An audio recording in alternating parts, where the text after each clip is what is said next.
Welcome to Hooray. Today we are going to discuss essay writing, which is the task 2 in the IELTS exam.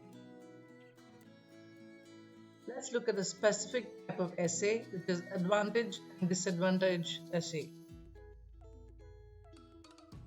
First, let's look at the criteria of the band descriptors. 1. Task achievement. 2. Coherence and cohesion. 3. Grammatical range and accuracy. 4. Lexical resource. Let's look at the description of essay writing. You will be given 40 minutes to finish this task and you will need to write at least 250 words. But ideally 260 to 280 words would be good. Write substantially but not excessively. Address the stronger point first and then the weaker opinion. The advantage and disadvantage essay has a sample question here. Some experts believe that it is better for children to begin learning a foreign language at primary school rather than secondary school. Do the advantages of this outweigh the disadvantages? Here are some tips to write this kind of essay.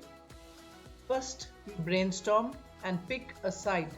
So you have to decide whether you're going to write more of advantages or disadvantages. You have to write reasons and justify your opinion. Note down keywords and phrases.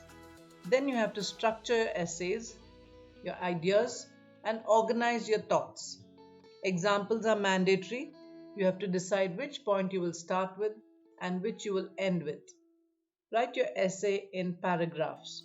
4 to 5 paragraphs would be ideal. Use individual ideas to fill in the paragraphs. Use coherence. Be coherent and concise. Do not go off topic. Write to the point. Do not give too many examples, which will not be required. And do not repeat or rephrase any argument.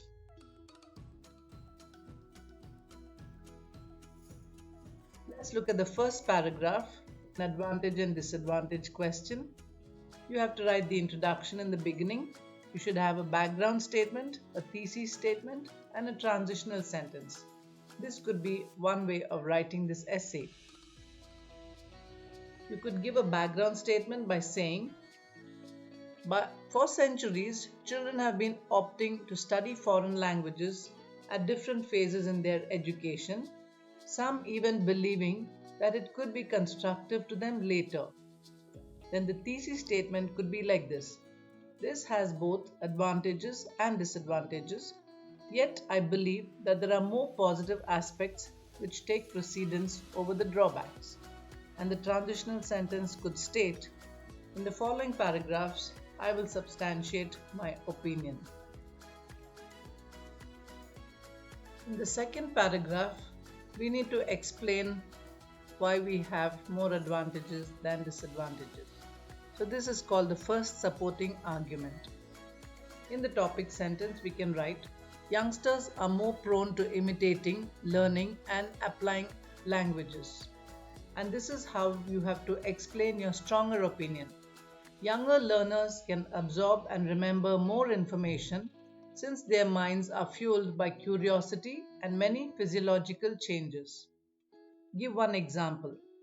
Studies in psychology show that it is easier for children to learn languages as compared to adolescents.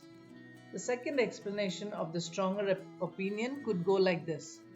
Additionally, implementing language lessons in primary schools would allow for more flexibility within the school system. Example 2. Many schools made a shift and introduced interdisciplinary learning by combining foreign languages with other subjects, providing flexibility in the learning system.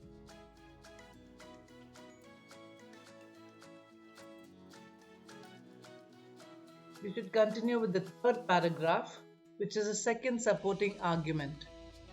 Here again, we should have a topic sentence, and then we have to explain the weaker opinion and give an example to illustrate this point. This could go like this. Despite this, there are certain disadvantages that prove challenging to younger learners. Due to lack of infrastructure or certified teachers, the learning may be at risk. Schools will have to appoint a separate faculty specializing in the subject. Some schools might not be able to afford this, resulting in children missing an opportunity. For example, this could demotivate younger students and give them a negative experience in language learning. In this case, students would not only lose their progress, but they would also be demotivated due to the lack of consistency throughout their educational careers.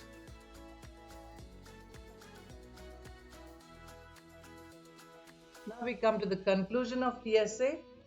The fourth paragraph. We have to summarize in this way.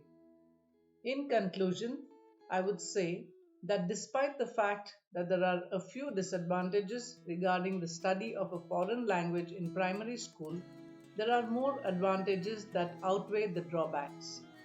Suggestion or prediction: children should be molded like clay to take the form which is the most exquisite and unique. Let's look at some of the common problems a person faces while writing the essay. Students do not understand the topic clearly, inability to identify and elaborate the points. Students tend to ramble and go off topic, using informal language, incorrect grammar, committing spelling errors, and using abbreviations. The following tips will help you overcome these problems. This is how one needs to prepare for the task. Build vocabulary, read good material including books, magazines, articles, etc. Hone your grammar skills, use verbs and tenses, adjectives, prepositions, pronouns, conjunctions, and so on appropriately. Master sentence formation. Identify functional words and phrases. These will help to introduce and conclude an idea, highlight differences and similarities, show continuity or a change in topic. Practice. We recommend practicing with at least 3 to 4 mock tests or as many as you can. Practice under examination conditions, including word limits and time limits.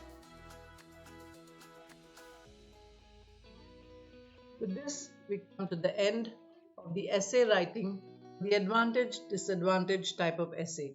Thank you and write good essays.